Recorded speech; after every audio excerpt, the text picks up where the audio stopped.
tākaro koe mo te tima whutuporo o Panguru.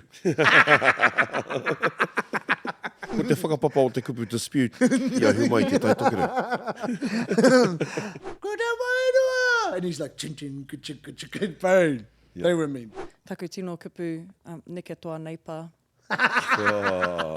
Kura taku tino kupu. Tino Tai Tokerau. Yeah. I've told them in the past we're going to beat them. Tēnā tātou e te whānau, kua tai mai te rongo e karawhiu ana te rohe whānui o Te Tai Tokerau e te mumu me te awha. Nō reira ko ngā whakaaro nui ki ngā uri o te nota me te manako. Ka puta ka ora tō tātou kaupapa o Maranga Mai e te iwi ki te ao marama. Ka nui te aroha ki ngā kaihaka, ki ngā whānau o tirā ki ngā ringaringa me ngā waiwai huhua o te kaupapa. Nei te mihi o Haka yarns me ara taua kia koutou. Kia haumaru koutou o tirā tātou katoa. Maranga mai e te iwi ki te hōtaka hirahira nei o Haka yarns, ko hoki mai te pai kōrero, Shay, Kereama, ko te kaupapa o te wiki nei, ko te whakataetae kapahaka o Te Tai Tokerau. T. Ai, kei te maua hau I taku poraka Tai Tokerau. Do it. Phoenix Ma, lineage, ahakoa kaorea te pūao I te tū, kei kone ngā kākau. Nō reira, tēnā tātou. E whangatonu ana au ki taku utiha Te Tai Tokerau, engari tērā pēr ka tai mai a tērā wiki ne. Kei te pai, kua hau ko tātou. Yes. Hoi anō, he mahanga mea hei kōrero mā tātou I tēnei episode. Ai. He mahanga panonihanga. Nei. Ai, like, e pirangi anau ki te wānanga, it's quite fun. Ka mutu, tētahi o tātou, kai whakawāhu. Kahurangi? Kia ora. Ai, e ahua wehi ana. I te mea I te rātu aki, ko au pia te rāwaho o te kāhui kai whakawai. Kao. He rite ki tō iwi o Ngātirangi Wewe. Hea te kōrero. Ka mārena koe. Boom. Yes. Ko aku uri. Ai, he honore. Ko kōrero ko Anameka. Ai, kātahi anō Ko tuku Anameka Thomas. ka... Oh, no, ka Te Tai kuhu. Nā, tō rātou That's mama. Right. Yes. Nē. Yep. Oh, Ia, I te haere te breaking of... Ai. Kurere, oi. Ai. beautiful. Ai. Oh, sure, kau, ming. Ai. Oh, mahi tika ana. There we go. E pai ai tā There we go. mātou ko Shay, ko ngā tamariki hoki atu. So, yeah. Koe True. rā hoki tā. Hea te take kare I whiriwhiri hia shei hei kai whakawa. I kia hau ki taku tuahine. Ki taku tuahine. Hey, me tono kūrua. And I was like, I go to taku tuahine, I go, e kore rātou e kōwhiri ahau. And then she was like, no. Ka tohe ahau. And I was like, Yeah. aha ko pē asas. E kore rātou e kōwhiri ahau. Yeah. See? Yeah. And then I go, pai ana Kahurangi, ka kōwhiri rātou I Kahurangi. They all love her. Yeah. And then, boom. Yeah. Ko te mate keji, I roto I ngā tau. Maybe it's one of these things. I've either told all of them they were shit at judges, Yeah. they're being a judge, they've marked us down for something. Yeah. Or haki yarns. Two, Haka yarns, and we've said something. Or three, I've told them in the past we're going to beat them. Or all of the above. Yeah. Nā, e whakapai anau, koe nei tō taua hoatu, tō tātou I nāna ēni pātini, guilty by association. Ko whakaitea au ki tētahi mea I ngā tau. So. Katu ki te Mackay Stadium, Ai, Kensington. hei te hatarei, rua te kaumawaru o mai he, ki whangarei. It's going to be packed e te whānau. Yeah. In our Door regional... sales only. Oh, Door door sales sales. only. First in, first serve. Aha kōpe here, it's always packed. Yeah. And hea te pairo. No prams. And, ka tatari ngā tāngata ki konei te rua karaka I te ata, kaore rānei.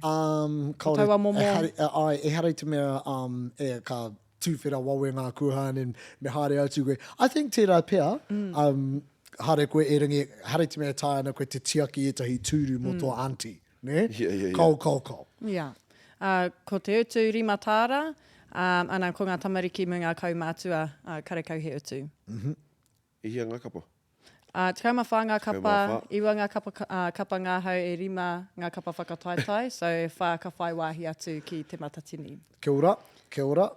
I'm still, ahakoa a tātou kōrero, I'm still like gutted. It's like, kaore pē koe e whai wāhi ki tēnei kōrero ani pātine. I feel like, you know, te awhitu pōro ko roa e tāri ana te ohongake o te taniwhai ki ana ko te USA. And it just never happens. Kei reira te pito mata. Yep. Kore ana mo ngā Yep, kai yep, tākaro maha, ne? And it just never happens. I'm like that with Te Tai Tokerau.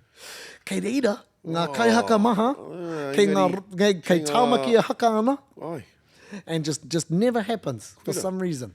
i te mea kei wāhi kei Aotearoa, kei Tāria, kei Heara nei ngā kai tākaro i tākaro ana. Ai, you know. Me hoki atu, me hoki atu ngā kai haka ki te kāinga. You know, I Oi. mean, Montel. hey, kua haka hau, ki te ari pātene i te mea hau e tātaki ana. Oi. Eli Smith. Ai, Yeah, waka ahua ua nai nei te mea toru tāra te kaumawaru hiniti te utu i a rita Wā, tēnei hini. tērā, he. So nui ngā obstacles. Yeah. It's, yeah. You know, e tino tatāna e tahi o ngā kapa, e mihi ana ki a koutou muri whenua hātea, i roto i o rātou anō puna i tua whā rātou, and I want to say a half a mark off. Right. Yeah. You know, hātea half a mark behind Kahurangi, a muri whenua half a mark a muri mai i a Mōtai. mōtai. No reira, kei reira, Yeah. kei reira, E pātoto ana e i te pātoto kua ana te rohe nei Yeah. ki te greatness. And when I say greatness, I just mean making my tangirua. Kei reira. Yeah. Pretty good. Yeah, next couple of years, I reckon. No, I reckon next one, kei reira. Well, I puta te pata i mua, mehe mea katu te whakataetae o Te Matatini te taurua manorua te kauma iwa ki Te Tai Tokerau. Korea te tikanga, ai? Yeah. Koera te tikanga, but nā te mea kua panoni ki a hopu, who knows? Yeah. Ai, how te Taku pairo? mōhio te whai rātau ki atu te rua mano toru te kaumā iwa ki reira. Hei whakanui i te rua rautautanga o te tiriti o Waitangi. So, Who knows? but Who the knows? chairman thinks she's going to get it twice in 10 years. She's kidding. No Kua names. taia pia, Te Matatini te tū ki Waitangi? Right. I tū, i ki Scope reira i nei. te, you know, it went back to back, i Tai Tokerau, whāngare waru te kau mā waru, iwa te kau ki Waitangi. Taku mōhio, e tahi o woku whānau i tai atu, miharo, kaore te aroa i tū, i te tau iwa te kau i tērā tau. He take anō tērā. But I reckon that would be mean. Mena i tū, te matatini ki Waitangi, just in terms of te vibe, Yeah, no, I kaore reckon ka tētahi pai. e kātata ki tērā. In terms of a view, Yeah. ko tai koe ki Waitangi? Ai, yeah. Oh, Yep. I tai atu au i tērā tau. mean. No, it's mean. Yeah. Capacity-wise? So, toru Yeah, mano I think so. tangata? I think so. O tori te kaumano? Well, ko te ACOM, te mate, ngari, hey, whatever. Maha ngā marae. Yep. Mena e tai ana e tāmaki makaurau te whakatū i tētai, and I know we're talking, it's different, and I know that comp went $1 million in debt ki takaparawhata koe kororo nei. It's just a hill i tērā wā. Yep. Ne? Ki Waitangi, yeah, e mea ana. Kararu pia i te huarere i te mea i ia tau. Ki Waitangi. Yeah, well, ki Aotearoa, kua raru i ngā yeah, āwha. Tika tērā, and ko te mate ki Waitangi, one way in. Tērā Yeah. pretty tia. Yeah, well, two ways. Two ways, but you know, essentially. Hoi anō, he manoko, he manoko nui tēnei. Hopefully it doesn't get te manoko te kaurei korea. Hoi anō, Ngā hawhe kapa. pai te waru. Hawhe pai te waru hātea manawa nui, iwa karaka kaipara kaumātua, haurua i te iwa te uri o Maiaroa, te kaukaraka Ngāti Wai kaumātua kapahaka, Right. haurua i te kapahaka o Wairengarangi, te kaumātahi te taurahere a tū horonuku, haurua i te kaumātahi ngā marae o Ngāti Hine, te kaumarua te kapahaka o Te Rarawa, haurua Shout i out. te kaumarua... Oh, shout out. Shout out kia Mike Te Wake, Ai, te hea mana hou o te rūnanga o Te Rarawa. ai. Ka pai kahi. E mahara nau, tētai ui ahau, the first TV show about kapahaka groups, ngā kapahaka o Te Tai Tokerau. Ui ahau i a mai te wake ko tana kōrero.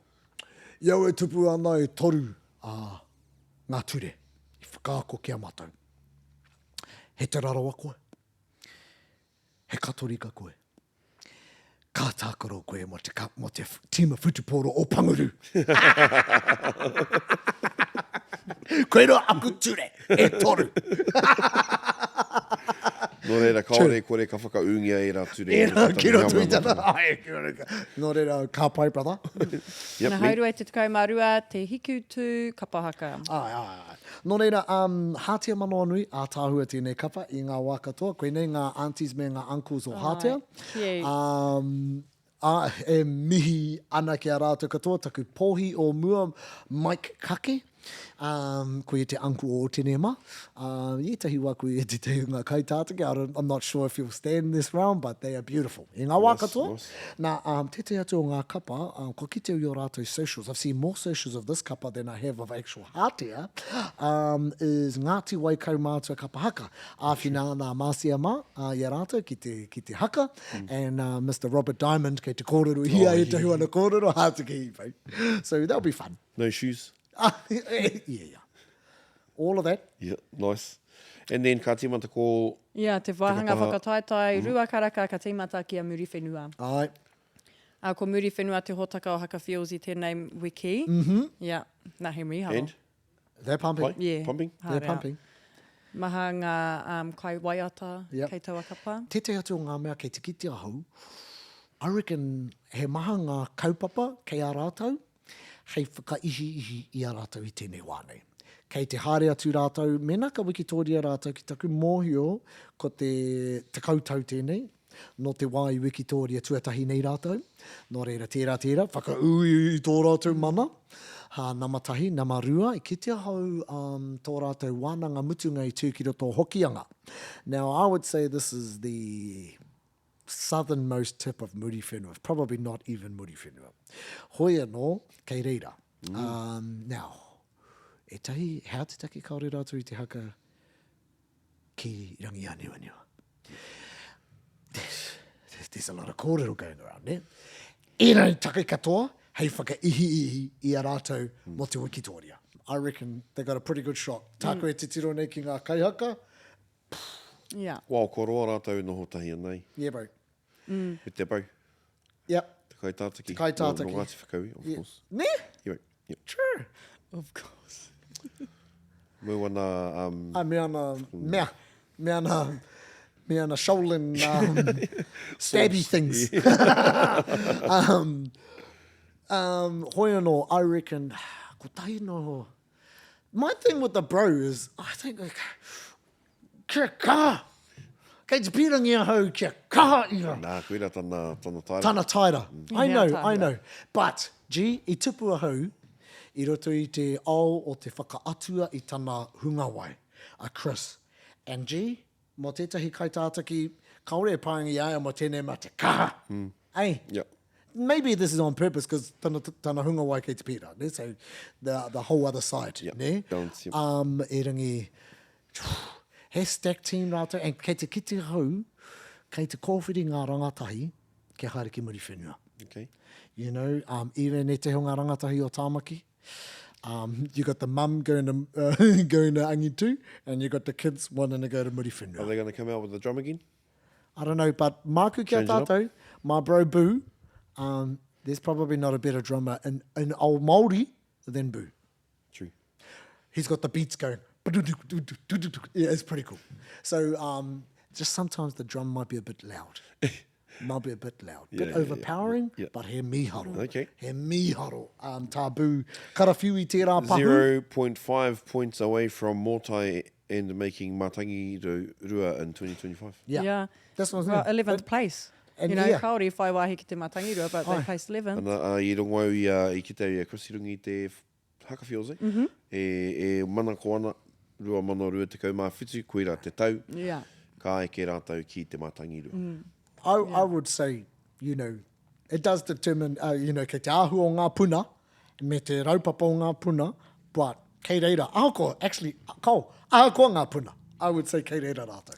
He rawe ki au te ki te ahakoa ko te whakataetae arohe e kainamu mai ana. Kei te aro ki ia ki te matatini. Well, ko roa Chris e mahi ana i tāna mahi, bro.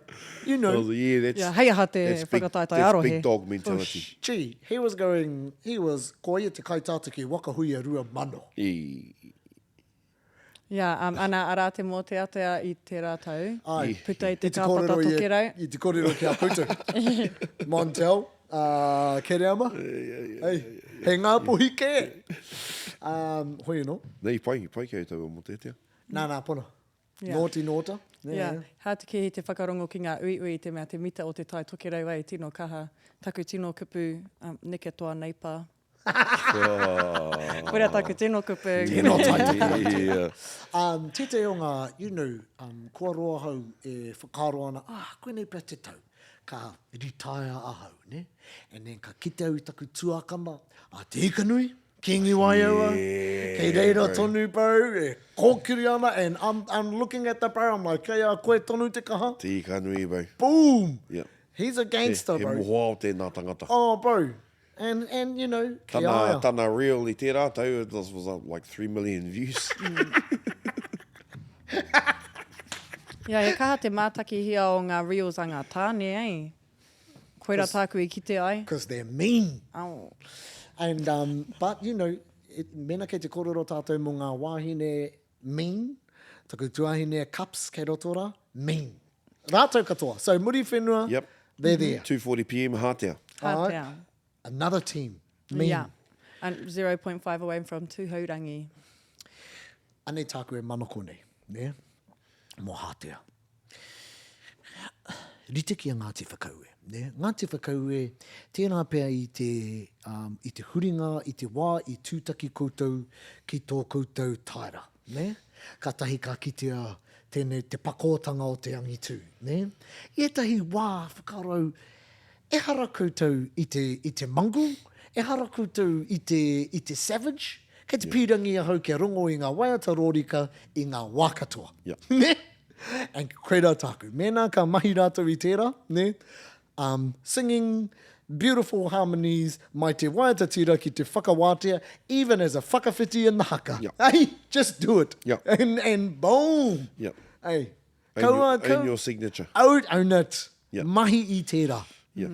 Ne? Yeah. And ko rātou pēr, te kapa tuatahi i whakawhirinaki ki ngā poi te aroa. O tēnei, he's been a long time fan. Yeah, we'll stop doing that. Nah, gee, but what I'm saying is, it's big, and actually, the piu-piu might even be a wewehi piu-piu. So, he tohu ana tērā, ne?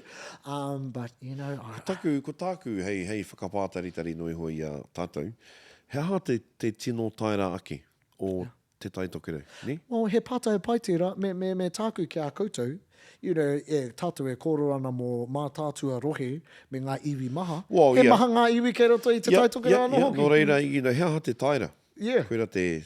Exactly. Kua waimari e koutou i ngā archives, ki aku nei whakaro, kua tino waimari e mātou, i te mea he huhua ngā kiri ata o a mātou tūpuna. Koera pe te raru i etahi wā. Tahuri ana ki ngā archives, and then we're going to do that. And really, no one cares. Yeah.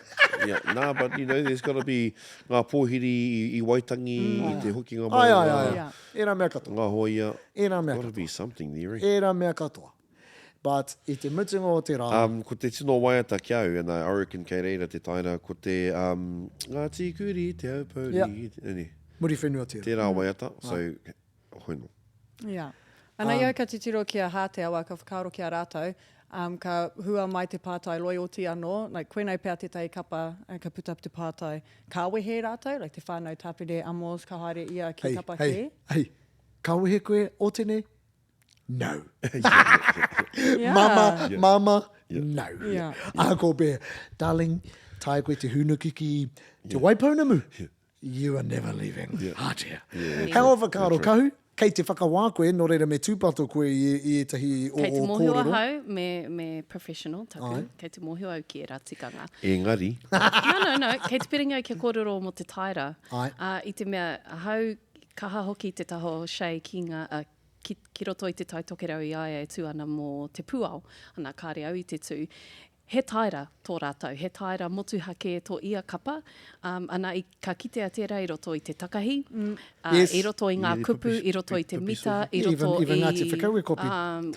Te maurākau. A little bit. Shei, turi. I roto hoki i te kota, te āhua o tā, ngā nekehanga, he taira tō rātou. Ana ko tā tātou o waho, kāre pēi te tino mātau ki era, i te tino mohio rānei, engari, O kaore rātou I te tino whakaporo. Nā, kare koe me pita koe te kāpata, ne? Ke rema? Hey, you know what I mean? Ko roa hau e kōrero ana, tika tau, babe, ko roa hau e kōrero ana, ahakoa ngā whakapaunga a ngā iwi o te Tai Tokerau kia Tai Tokerau ake rātou, next minute the judges kaore paku māramāna ki etahi mea, and then go pam pam, ne? So I ana kei tetahi happy medium, I think, tātou. Muri whenua hātea kei te happy medium. Engari kei te huri te ao. Ai, Ne. hoki atu, Hoki atu. hoki atu, Kuira te angi But still be tūtanga o mean. ngā pura. hoki atu. Ne. Back to hātea. I reckon kei reira rātou, bro. The issue is... Kua eke rātou ki te whakareanga tuatoru, ne? Koe nei, Yeah. tā koe ki nei. Ne. Koe nei te... Tama Joby kei te kuia te kaitāta ki te. Rāwinia, kai aia. He miharoia. Yes. He miharoia. And koe nei te, ko te huringa o te tai tēnei, Yep. and pēhea tā rātou manage I te huringa o te tai. Ne? Yeah. I te mea ko, you know, ai, kei te piha ke ngā tamariki. Ai. Ai. 320 te rau a tū horonuku. No kai kohe. Oh! He Koe, ranga koe kōrero. tēnei. Kai kohe. Ne? Oh, yeah. Kei te moe ki etahi o ngā kaihaka, mutu ngā mā. I rongo kōrero ko Mori ki te āwhina I a rātou anō yeah, ki. yeah. So ka pai Mori. Ai, ko ngā kapa e rua, ne? Ko te kapa I whakataetae me see, te I kapa see, ko ngā kaumātua. kapa e rua. Yeah, ko ngā ka pērua. Nei ki te etahi o ngā kaihaka. Ruben Taipari. True. He roto i te They tahi. will be interesting. Yeah. If you know, one thing you know you're talking about, hea, te taira o te Tai Tokerau. Yep. Ko ngā uri o kaikohe, guaranteed they're going to come out and show the most ngapuhi thing possible. Yeah. So Baskets and all of that, love it. all of that. Taku pāpā I roto ia I te kapa mutunga o kaikohe whauahi atu ki te Matatini, ngā kohikohinga. Nā te mei whakanui a hoki te rua peka peka ne. I ngā Ai, maumako yeah, taha true, ke nei, true. no reira kaore And kore ka kaue a tērā. Era uri katoa kei roto I a tērā takiwa, Oh, yeah. me wairenga kaha. Okay. Wairenga kaha the Ngāti Hine whānau. Yeah, well, koe rā te kapa katu hei te whākaraka, wairenga te kaha. Ko tātaima, ne? They'll be back. They're looking like they're looking strong. Kei te mātaki o etahi o rātou socials. Yes, no, I hoki atu a ruku ai. I'm not sure, but kei te kitea hau, ko aua iwi rā e mahi ana I ngā wero me ngā mea o waitangi, me ngā mea ki rua peka peka, ko kitea hau, kei roto rātou I ngā kapa, taura, kei te titiro ki a koe. Yeah. They're in there, and actually looks like, a tātai, looks like, mā koutou e whakatika mai, kei roto I ngā rārangi. Surely ka whai wahi atu a pēni henare I tēnei tau. And hey bro, Ko and mutu ana mahi tō rangapu. kaore a hau I Gotta be. whaiwahi ki te mihi ki a koe pēni I te wā o tō kōrero whakamutunga ki roto I te whare pāremata, e mihi ana ki a koe bro. Ngā tau maha I oti a koe mo te paenga o tō tātou iwi, nā Nai, Tautoko. whakatā. tautoko ana. And now you can go back and be the CEO mo tō iwi. Kau kei O te ngā puhi. haere haere ei te ao, ne? Go and settle the claim. Can settle the claim. I ki nā koe. True, bro. Yeah. Ara no te tau uri no Ngāti Whakaue kei te kapa nei, Joel Mas. Kia kaha koe kaz. Kia kaha. Yeah. Kei ai a tonu I tāna tātua Ngāti Whakaue ana ka kaue ki ngā kaupapa ka kite au ki ngā kiriata. Oh, nā, koera te airamutu o tātai. Yes. Nā, te piki boira. No, yeah. Ai, te mokopuna nani misa. Yeah, because actually, ki te au iai, some hui e tuna hopu about, sure, bo. Ara rua te minute ki te rima karaka te uri o manu, anei te kapa whakamutunga. All right. Kapa whakataetae tuarima. Yeah, no, ana, I eke rātou ni. I tērā Te Matatini, whakapai anō ka koke anō. They might be gunning for a bit of another taumata this year, I would say. Second year round. Yeah, tika. But I reckon e kore e kātata. Kei mua rawātu, a muri whenua me hātea. Okay. And then, unfortunately, koe ne noho tāku e pānui nei, kei mua rawātu e rā me e rua, and then ko ēnei te toenga e tohe ana mo e rā tūranga e rua. E whāngā kapa? Whāngā kapa. Hei, kau e whātou, e rua ngā kapa e tata angi tū. Whāngā kapa? Gee, e whāngā kapa o ētai atu rohe. kaori pērā rawa te pai i Matatini. Anei puta e tai raru i tērā tu tau ei. So mehe mea i rua ngā kapa ka whakakorengia ki tēnei whakataetae ka heke ki te toru, ana koira te āhuatanga i puta i tērā tau. Ko te tikanga e rima i whai wāhi atu, engari, i whakakorengia ngā kapa e rua.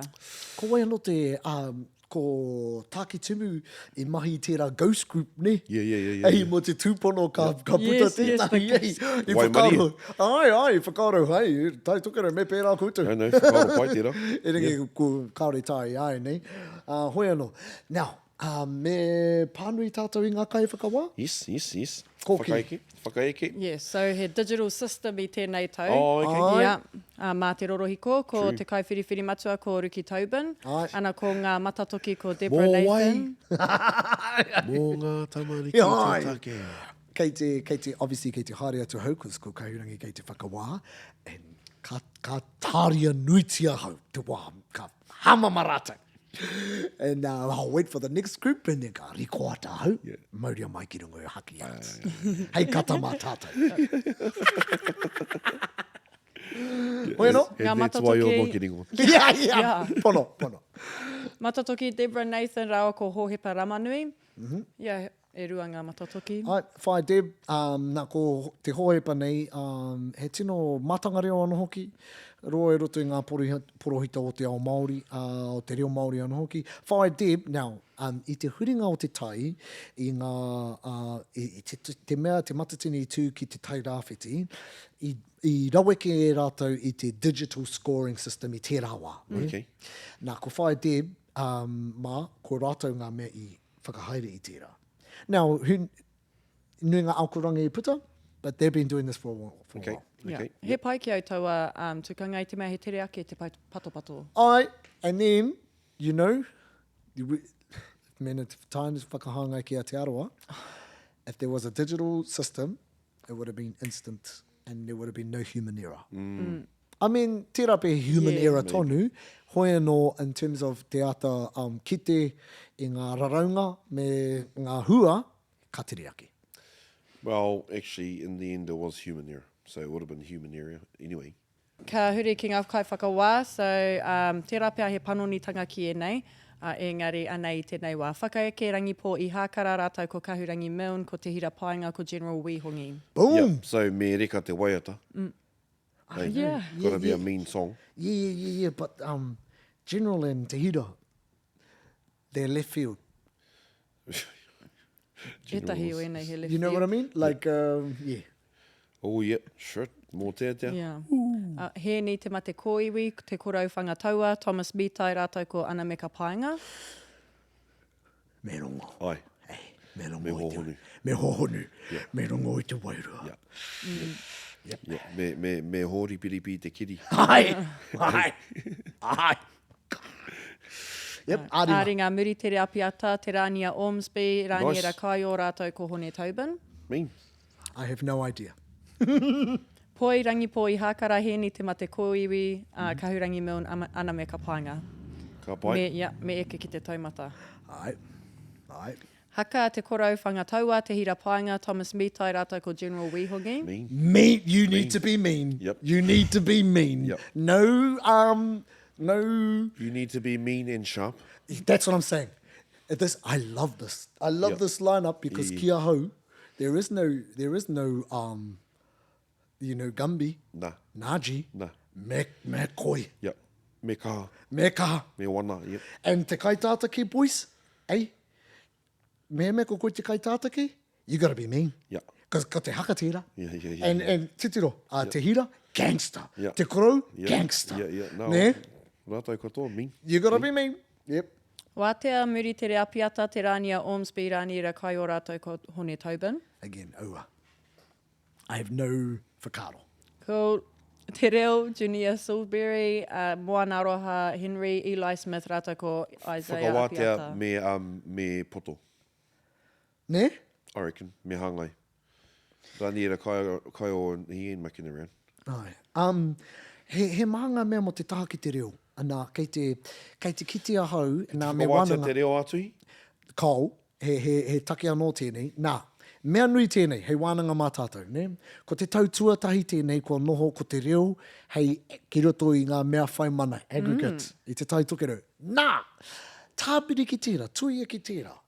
Ko te, i te aroa, me te matatini anō hoki, ko te reo i tangohia, o i mākahia te waiata āringa. Ēnei i Te Tai Tokerau, e mākahia ana te waiata āringa me te poi. Ngā me e rua. I like that. No reira. Taku mōhio i te matatini i... Ko te waiata āringa noio. No, i tāmaki, ko te poi. Ah, Yeah. okay. Yeah, Pare e te kāna tērā. I kāhui maunga, ko te waiata āringa. E rangi ia nei, ko ngā mea e rua, ki au he pai i te mea. I'm a big fan of just mito te reo, the whole bracket, but he ua tērā, ne? At least you're getting multiple kaupapa, ne? Multiple kaupapa, multiple kupu. Yep. Pai. Kia nei pai te haka me te haka. poi. No, but Haka me te waiata āringa. ka ua tērā i te mea, hea te mea mua i mua i te haka. Tērā pehe poi, tērā pehe āringa, kaore tāti, you know, he nui te gap. Yeah, engari At e least taua. tēnei, Yeah, well, kaore e tahi wāhine e tino aro ki te haka, no reira, mehe mea kaore e whakapau kaha ki taua wāhanga. Yeah, Hara, he pai, he points. pai. He, Nā he me e wero, rua. he wero, yeah. And I reckon me... Pai hoki e nā kai whakawā i te reo. Uh, Te nuinga. taku mōhio though, ke hoki anō ki tō mea mo te reo ātuhi, kaore e whakawāngia ana tērā i roto i ngā mea whai mana, e rangi ka whakawhiwhia tonu hia te tahi trophy, ki taku mōhio hei trophy motuhake anō tā rātou mo te Tai Tokerau, mā koutou e whakatika mai. And ka kōrero hia tērā, te wike tūmane. Kai tātaki wahine, Kahurangi maun rao ko muri te rea piata. Te rea pia ka panoni te rane kahu. Ai, Kai tātaki tāne, General Wihongi rao ko te korauwhanga taua. gotta be mean. Tiro hia a te korau. Yeah. Gotta have a solo in every item. Gotta be in the front. You gotta be... Oh, Tino rāua hia te tahi. korau, ne? Me ngā kapa ko oti aia te tātaki, te kaiako. And I'm looking at Hoane Yeah, Waititi. Yeah, tino kaha Ngā kai tātaki, kai mua i ngā wākatoa. Yeah. Ne? Yep. All right. A waiata tira, hēni rāua ko Isaiah. This is a buzzy one. Ne? Mena ko hau. And if it was me, straight away, choosing ngā kai whakawā mo te waiata tira, Thomas Mitai would be in there. Yep. Straight away. Yep. No questions asked. Because he tangata mahi, Thomas and Rangipo. or something like that. Kapa. And kai ki tā hone tauban rāua ko Eli Smith. Ooh, this is the actual thing. I like it. And Rawatahi, gangsta on the get. Gangsta on the get. Now, what are they going to judge? Pehea tā rātou whakawā i te kai rakuraku. Me Eli, me whai solo te kai rakuraku. Ai. and hone me paororo. Ai, yep. Me reka. Okay. Yeah. I'm picking the bro from Muri Whenua's going to win that one.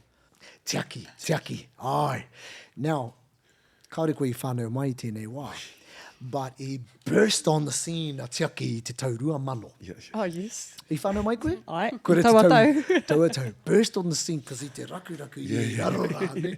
Heavy metal grunge type thing and I ai ngā braids. 2002. Yeah, no, rua mano anō like this. And they did a singing whakawhiti. Kura wairua! And he's like, chin chin, kuchik, bang. They were mean. Hoi no, kei roto tonu ia I tēnei Yeah. kapa. Kaore e whakawāhia ana te kākahu, so te hihia te wihi, for that to be the tiebreaker. Yeah. Kaore Nā, eke ki konei. Nah, gee.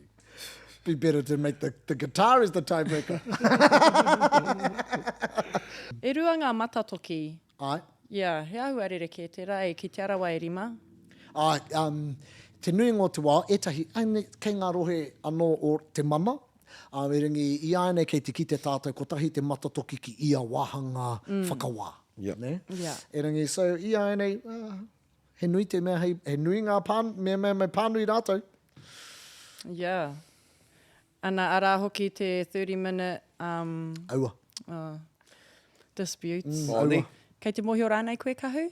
E ngana ana ngāro he katoa ki taku mōhio ki te whai I ngā ture e ata whakarite ana e te Matatini, ana hei tā ngā ture a WCC, Waitangi Cultural Committee, kei a rātou tētahi disputes process, ana ko taua hawhe haurara e rāhuatanga. Engari kua ki te tātou I roto I a tārawa, me āta wete tonu pēr tātou I tēnei ture. He mea hou, he pai, engari, we still got room to work with it. Yeah.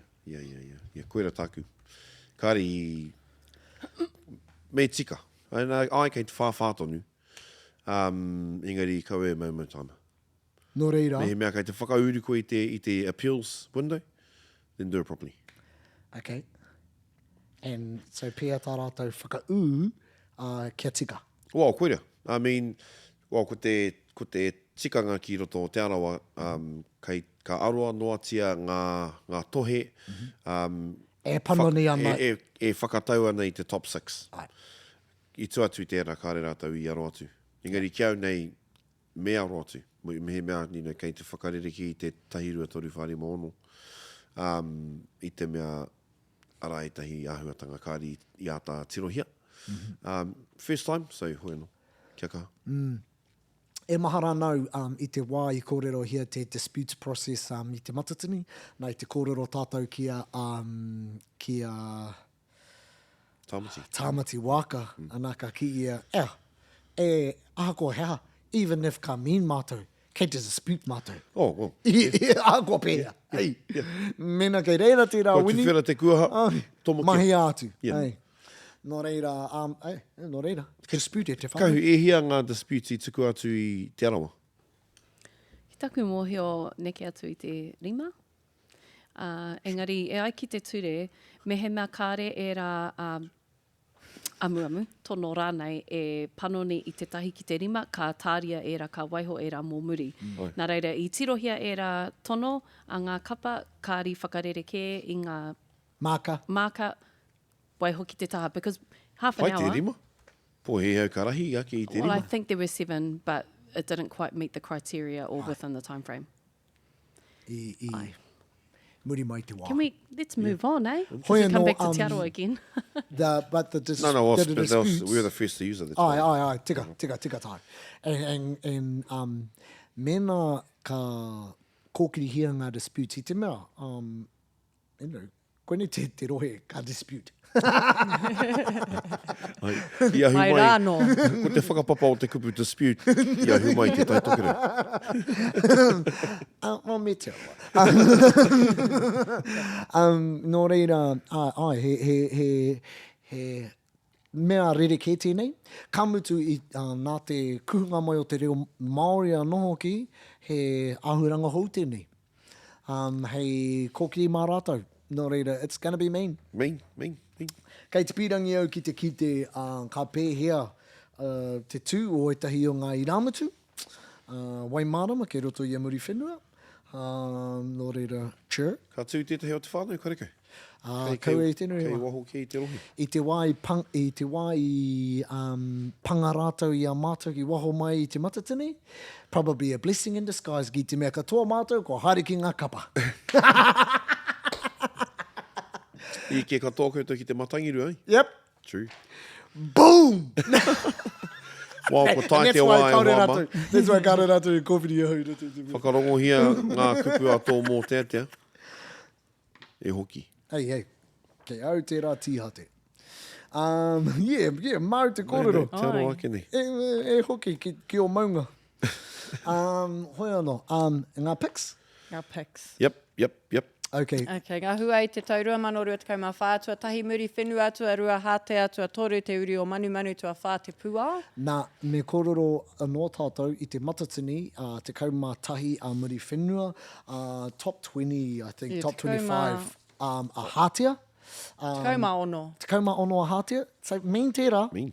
I kōrero tātou I naini tata ake nēnā, like, top 20 is elite. Yep. So ēnei tīma e rua kei roto I te championship. Ai, kei Mehi reira mei. rāua. So maybe, yep. Whā, toru. Kei reira rāua. Nā, nō reira. Kia au, he e rua ngā wehenga o tēnei whakataetae. Which is fun. Yep. Everything's going for something. Yep. So, yep. Ngā pics. Ka Ngā tīmata pics. tuatahi. Ai. Whakite. Okay. Whakite tahi. Okay. Whakite tahi. Yep. Tīmata ana ki a koe ani Okay, pātini. tua whā, wairenga te kaha. Wairenga te kaha, tua whā. Yep, I'm going to have to go with wairenga te kaha tū. Kei te pirangi hoki ki te ki wairenga te kaha. E rangi, I'm going to say... Tūhoronuku.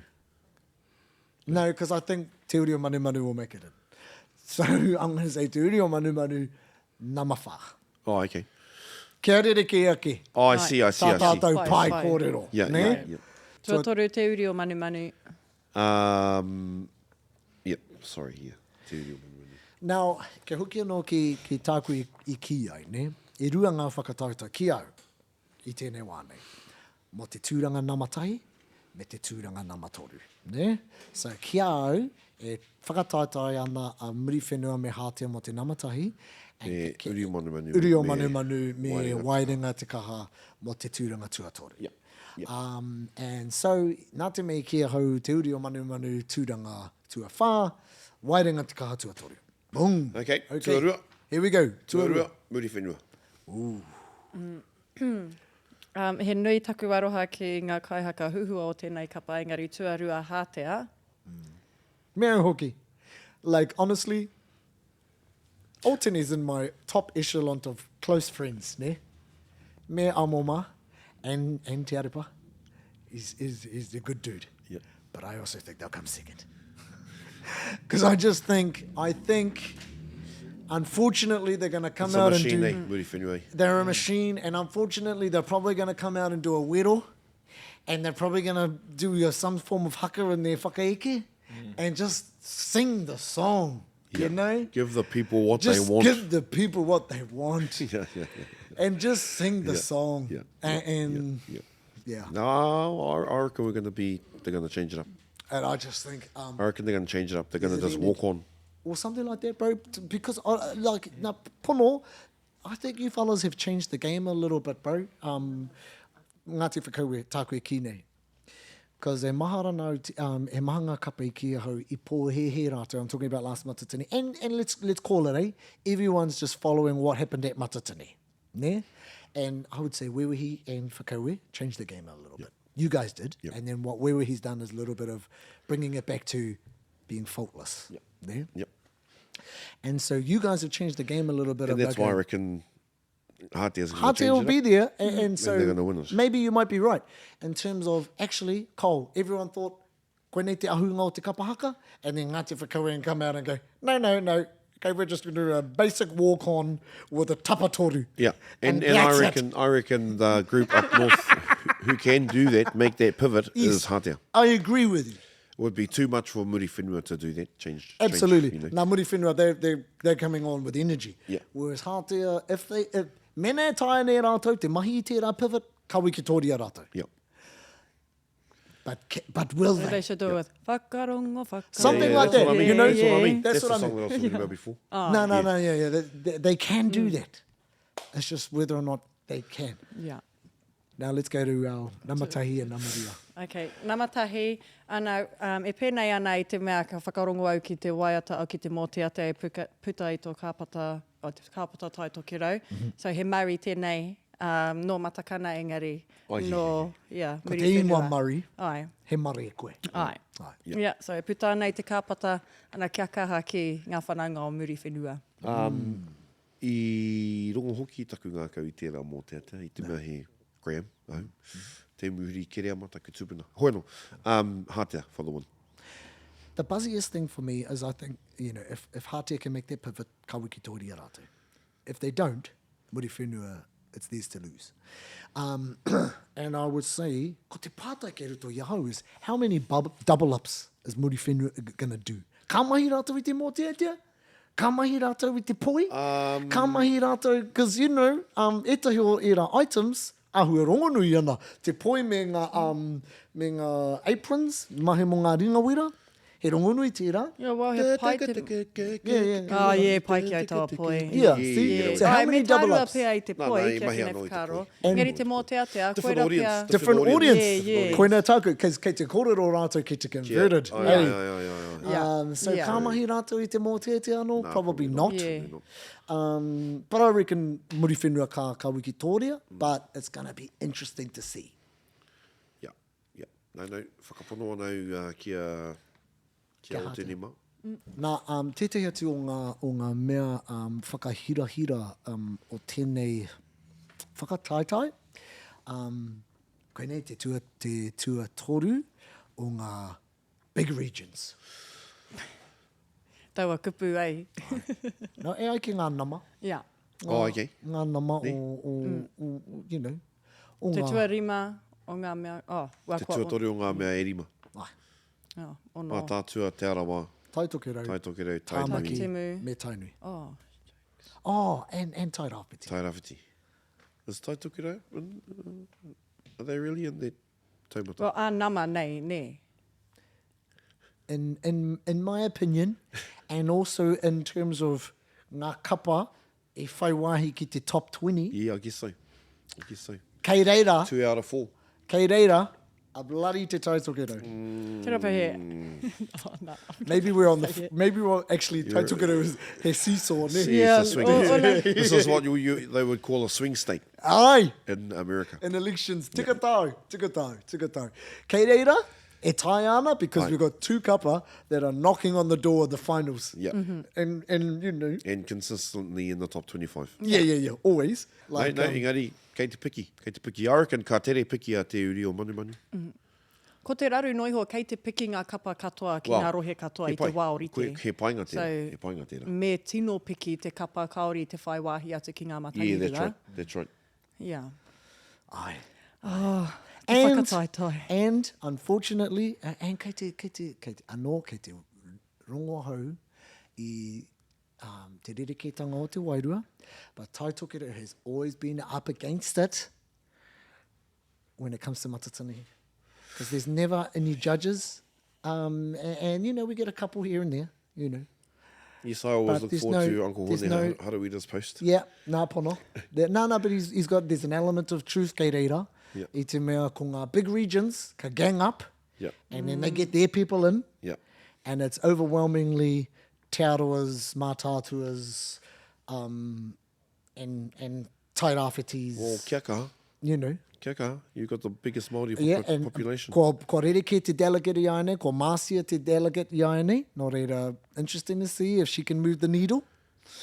Ki te au te pōhia Boyd Paratene. Oh, yeah? I ina nahi nei. Ai. He's got a photo of Fisher Harris scoring a try on Dane Gagai. And his post is Hokianga scoring a try on Te Rawa. A preview to Te Matatini 2027. Good on Love you, it, brother. love it. Good on you. Hey, Love it. and while we're here, we're talking about mate on mate, state on state. Ne, ko ngā iwi e, ko te tuakana tuki ana ki te teina, ēnei tu ahuranga katoa, ko te Tai Tokerau tēnei. E mihi ana, and we're going to give every week we're going to give an episode, going to give a prize ki te kai tuku tākupu tino pai. Ki te YouTube. O Ki e te runga YouTube, YouTube, and, okay. and at Cool Koru, e koro ana ia mō tā tātou āta kōrero mō te meo te aroa. She goes, or he, you, person, this person, goes, this felt like state of origin, mate against mate, state against state, plenty of feeling out there. Beautiful. Kei a koe, tētahi mea, we're sliding into your messages. Tiro here, kia pai au tā tātou kōrero, kei hea tō wāhi noho, we'll send you fellas a Haka Yarns Cool. t-shirt. Tēnā koe. Cool koru. Yeah, mihi ana hoki kia koutou e rite tonu te tautoko mai tēnei hōtaka Yeah. tātou. People who comment and, you know, good or bad. Yeah. We even like the growlings. Ana ka kite hoki pēr kua ara, kua au mai te paiahua o arataua, he mea hau. Ai, ka aro hei whakakoringia te mea mua. Engari, kia kaha te whai mai e te Instagram. Ngā tairoa kupe. Ai. E whakawhiti mā tātou. Yep. Yeah. Follow my e te iwi. Follow my... Yep, if we can get Arataua to the same rongonuitanga as one of Kiriama's pages, we'll be good. Yeah, give us one. Hey, I'm really looking forward to this weekend. Ngāuri o Te Tai Tokerau. Yes. Let's go. Yeah. And in the price of gas and penihini ēnei mea katoa, I'm driving up, so we're going to be there for a good time, not a long time. So, kia kaha. Electric scooter up. Yeah. Fill up in Rotorua. Yeah. Do not fill up in Auckland. Try and get all the way up. Yeah. Fill up at the gull ki ngongo taha. Yeah. Hey, Yeah. straight up. Hoi anō. O ke haumari te haere. Ai, kei te haere Te koe haumari ki... te haere. Apopo, ai. Kei te haere a Keriama ki Ahitereiria. Ai. And kei te haere koe ki... Kei te noho au ki Rotorua, kei te moe o te roanga o te mutunga wiki. Ka pai. Me ka pai. whakatā. Me whakatā. Ai. Me whakatā. O, tēnā tātai. Muru i Ai. tērā trauma. Te runga i a koe. Yeah. Trauma dump. Tēnā koutou. Ruku i ngā wai o te utuhina. Hau he hikoi mō te hauora o te wai awa o utuhina i tēnei mutunga wiki. Oh, yes. Yes, hei te... Yeah, hana rei. Tut ki a koutou ngā kaihikoi. Ka pai. Hoi anō. Kei ngā uri o te Tai Tokerau, ka tū ki Maranga Mai e te iwi, ka tutu te puehu, tēnā tātou katoa. Kia ora e te whānau. It's the same message. If you liked it, well, make sure you like, heart, subscribe, and share. Haka Jans. Toits.